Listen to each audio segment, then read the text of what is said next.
Isang pagpalang araw sa ating lahat. Ako ang inyong lingkod, Elijah Pajon Valdez, at welcome sa ating daily devotions. Ang ating verse for today nasa ikalawang Timoteo chapter 4 verse 2. Sinasabi dito na ipangaral mo ang salita ng Diyos. Pagsikapan mong gawin yan, napapanahon man o hindi. Himukin mo at pagsabihan ng mga tao at palakasin ang kanilang loob sa pamamagitan ng matyagang pagtuturo.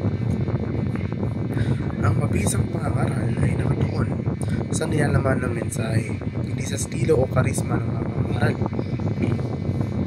Bagamat ang estilo, karisma at paghahatid ay maaaring magpahusay sa isang sermon, ang ubod ng pangangaral ay nakasalalay sa tumpak na paglalahad at pagsasabuhay ng mensahe ng banal na kasulatan.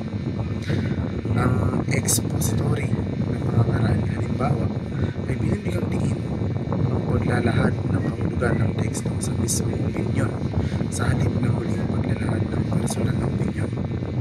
Yan ay ang isang karaniwang pag-unawa at layunin sa loob ng Kristiyanong pangangaral nang ipahayag ang katotohanan ng Diyos, hindi ang mga personal na opinyon. Ang pangangaral ay tungkol sa pagbabahagi ng salita ng Diyos, gaya ng ipinahayag sa banal na kasulatan, na may layuning hikayatin ng mga tao na yakapin ito at mabuhay ayon dito. Kabilang dito ang pagtuturo, paggamit ng otoridad at paghihikayat sa iba na maniwala at kumilos ayon sa inihayag ng Diyos sa kontekstong teolohiko. Ang pangangaral ay kadalasang inilalarawan bilang isang mangangaral bilang isang mouthpiece ng Diyos. Nakakahulugan ito na ang tungkulin ng mangangaral ay tapat at malinaw na ipaalam ng mensahe, salita at kalooban ng Diyos sa kongregasyon.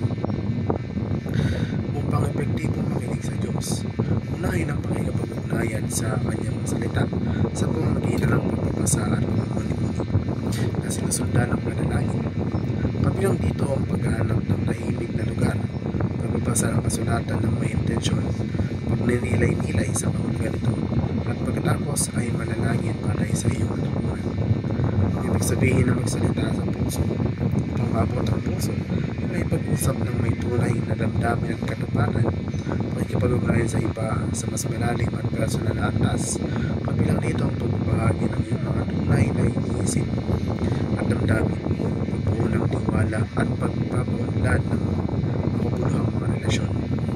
Ang pagkatiwala sa banal na espiritu para sa pagpapalakas ay nakakahulugan ng pagsuko sa pagbuhay ng Diyos at paghahanap ng kanyang kapangyarihan upang mabuhay ng isang buhay na nakapalaman sa Kanya. Kabilang dito ang pagtitiwala sa presensya at pamumuno ng banal na espiritu sa halip na umasa lamang sa sariling lakas o kakayahan. Ang empowerment na ito ay nagbibigay daan sa pananampalataya na mamuhay ng managumpay, maglingkod ng dapat at matupad ang